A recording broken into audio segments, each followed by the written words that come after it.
So down to who are the players. So the one thing that absolutely is necessary is that you need to be deploying and evaluating your solutions in real-world care delivery environments.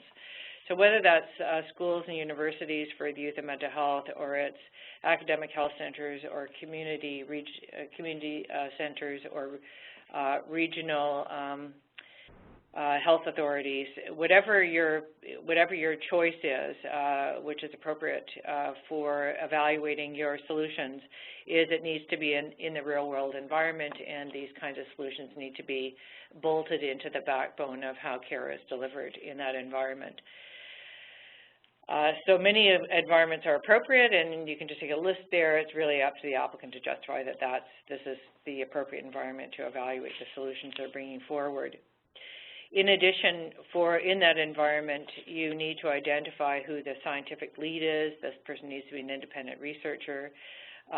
We need to identify the clinical lead or the person responsible, typically for leading the clinical delivery program, because if you're going to tinker with that, they need to be involved in championing that with you.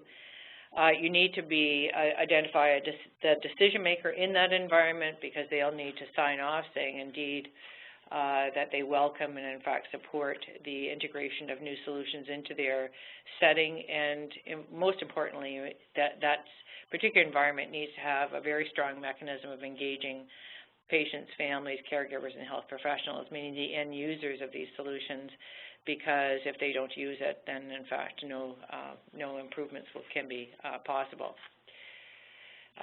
With respect to the industry partners, we are focusing on small, medium-sized enterprises mainly because they are the drivers of innovation.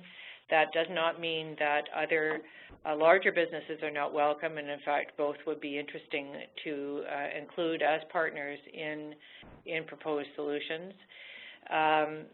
The particular industry needs to have products that in fact do fit a gap or inefficiency that's been identified, and they need to have themselves a strong management team and attractive business objectives. Oftentimes, we would expect these small and medium-sized enterprises will be supported by either the NRC IREP program or other economic development agencies with either grants or in-kind support. And so these are the kind of things that are looked at by those agencies. The planned investment from CIHR is $12.5 million. The slide needs a bit to be updated slightly, and we're expecting a match on that, so a total program size of approximately $25 million. For each grant that we're expecting that CIHR will fund up to $750,000, and that would be matched 1-to-1. Of the dollar that each applicant would bring for the dollar they asked for, 50% of that, or 25% of the total, needs to come from industry investment. And in terms of what industry investment is eligible, or any kind of investment that's eligible, is we fully understand that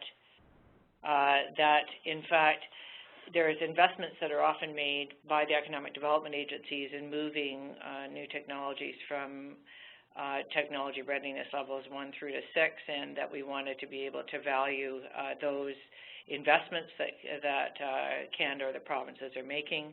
And so we've actually backdated from the time of funding, which is October 1st of this year, back 18 months to include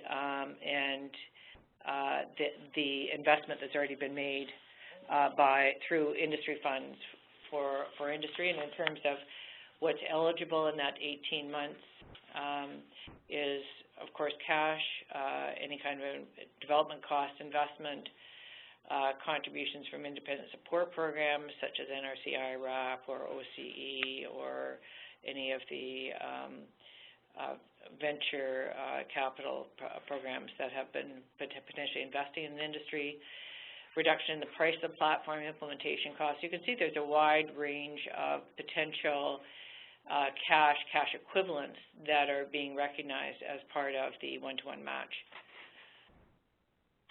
So just in terms of timeline, and then we can close off with questions, is you need to register as your application with your partners on April the 1st. This is not an onerous process. It's about a one-page application, and this would provide CIHR with information that's needed to make sure that the review committee basically has the right talent at the table for the content of applications coming forward. The deadline for the full application is June the 3rd, 2015, and during the summer, peer review will be done, and there will be a funding start date of October 1st, 2015. In terms of who's eligible, one of the principal applicants, there could be several co-principal applicants, but one of them needs to come from an institution that's eligible to hold CIHR funding. That would be pretty much all of the universities and many of the research institutes, hospital-based research institutes fulfill those requirements. As mentioned, you need a scientific lead, clinical lead, decision maker, and patient family end user involvement that is clearly identified in your application. In terms of review criteria, they're divided a third, a third, and a third. This is going to be a structured review, and the criteria that will be used to make this assessment are also published in the funding opportunity. Please take a look, because each and every reviewer will be using these criteria to rate the applications, and so they'll need to and will want to see clearly in your application where these issues are addressed. So the planned intervention comprises a third of the points. The eHealth Innovation Evaluation Plan is a third of the points, and the team itself is a third. We've been holding workshops across the country. We have 2 left to do, one in Winnipeg this week and another one in Montreal later this month. And, of course, holding webinars, and this is the final webinar and questions, and to answer any questions that people may have about the process and the application. And we've been using this hashtag to allow everybody to communicate with each other. So I'll stop now, and then we can take any questions that may come to mind. Eve, do you have anything to add? No, I think you've been summarizing the initiative pretty well. People can have access to the first slides in order to have some information on the scope and the focus of this initiative, and maybe we can answer questions on this scope and focus during the question period.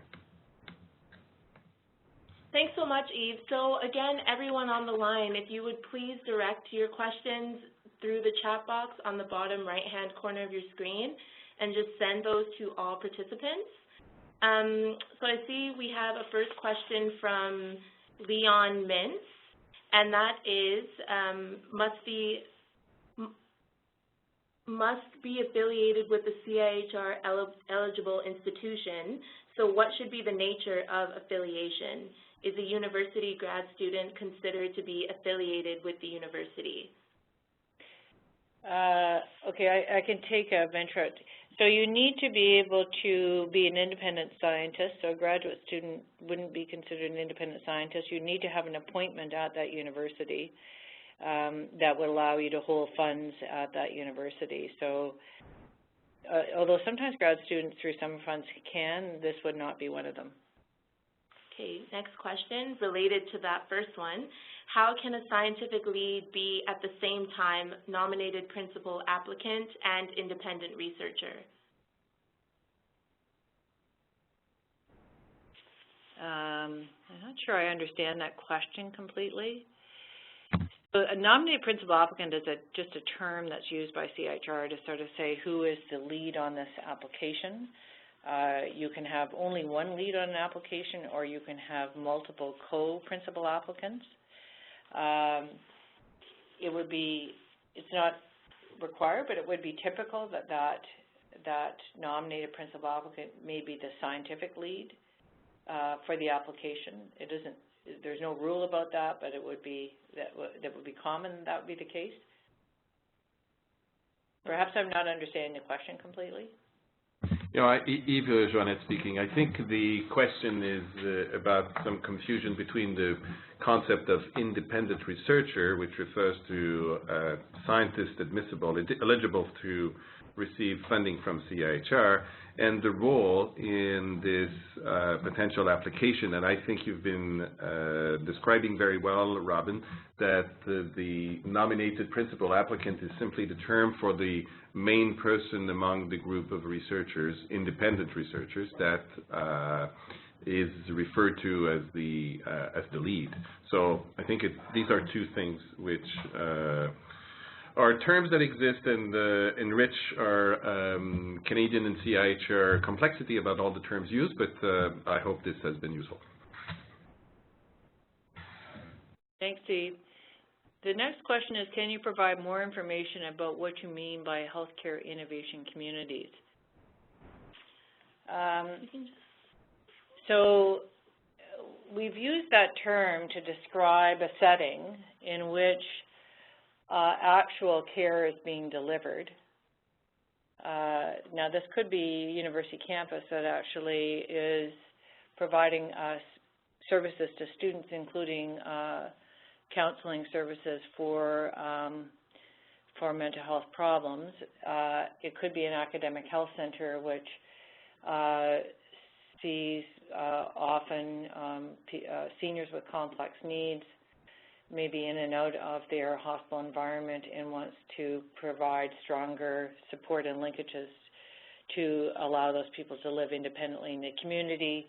It could be a community health clinic that actually provides integrated support for seniors with complex needs. It could be a homeless shelter that is dealing with youth with mental health problems. But what's common amongst all of those examples are that they are involved in delivering service as a mandate that they have in society. And so that's the idea behind this, is that you actually want to improve the journey, and to improve the journey for these individuals is you'll need to integrate your eHealth innovations into the service delivery of the particular organization, so that you can compare a new and improved approach to what currently is existing. So hopefully, Yves, do you want to add anything more on the health innovation community?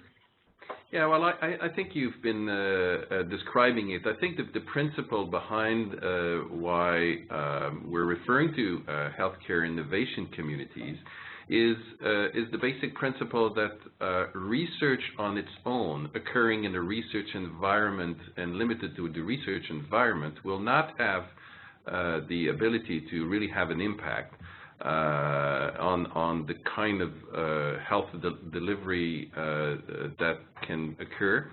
So that's why the community, which as you mentioned, Robin, can take many different forms, has to include the science and the scientific lead, but also the clinical lead, so someone providing the services, but also the decision makers. And why are the decision makers important in these communities? It's because it's now well known that if the decision makers are only contacted at the end, when we're all happy with the result of a demonstration, and that an email is sent to a policymaker or a decision maker saying, oh, you should adopt this, if the decision maker is not involved in the process, this is going to be very difficult. And as well, end users such as patients, families, caregivers are really important. And all this, of course, is to be benefiting from IT infrastructure, or at least the technical infrastructure necessary. So these communities are really important because they bring together not only the ideas and the demonstration and the ability of researchers to demonstrate, but also the users and the clinicians and the policy and the decision makers. And this is why we're referring to these healthcare innovation communities, and we're asking these communities to be where the action will be. But again, it can take, in practice, it can take different forms. The principles have to be retained. Thanks so much, Yves. I think that's really quite clear. Next question is, can a patient family representative on the research team be an organization that represents patients or families? I think this is a great question. We've worked with these regional workshops often with groups that are representing particular patient and family groups. That's actually quite helpful because they can actually identify individuals who would have a certain perspective that they could share and would be important for them to share in kind of the co-adaptation of eHealth innovations so that they would be end-user friendly. So I think this kind of an organization is incredibly helpful because they have good solid links essentially with that end-user community.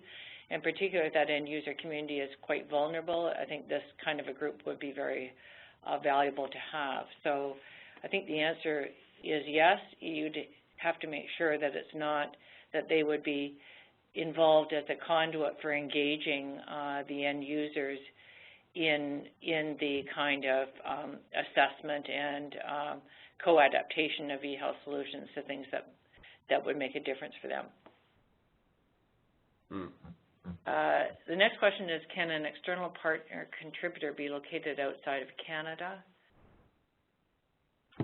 I'm not sure I have a complete understanding of what role the partner would have, but in general I would say yes, there would be no, I think the idea here was to say we want to support small, medium-sized enterprises in Canada, subsidiaries that are Canadian, but there could be external partners for certain, which would be welcome from groups outside of Canada.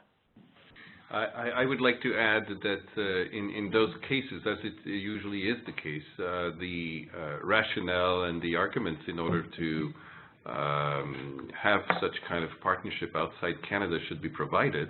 And in some cases, it can be great and a great addition. But that's, I mean, it should be motivated and justified. Now, the other thing is that a co-PI can also be outside of Canada according to CIHR rules in general. Collaborators and co-PI can be researchers, independent researchers that can be outside of Canada, and sometimes it's absolutely unique to bring expertise, new ways of seeing things, and it can be a great addition as well. Okay, our next question is, can an innovation community include a network that includes multiple healthcare organizations, example, multiple sites in which the innovation will be implemented? Absolutely, and in fact, this would provide probably a very interesting approach for the kind of evaluation. You could provide many options in terms of how an evaluation could be done, so absolutely, yes. So the next question is, can one individual be both the nominated principal applicant and the clinical lead? And the answer to that would be yes. Yep. Mm-hmm. You want to take the next one? Could you give some examples of decision makers? Well, decision makers can be, again, lots of different things. It could be someone from the health service delivery team, or even someone from the ministry, from the jurisdiction where the initiative is being planned. Any person that can be either from the hospital, making decision on what kind of solutions that could be provided, hospital or health service, regional health service organization, which includes home care delivery, for instance, would be an example. It could be again from someone from the ministry, someone from any from a group that is making the procurement for some eHealth solutions. Anyone who makes decision in which influences the nature of the healthcare delivery, and in particular, it would be important that this person is interested in bringing in or taking advantage of eHealth solutions, for instance.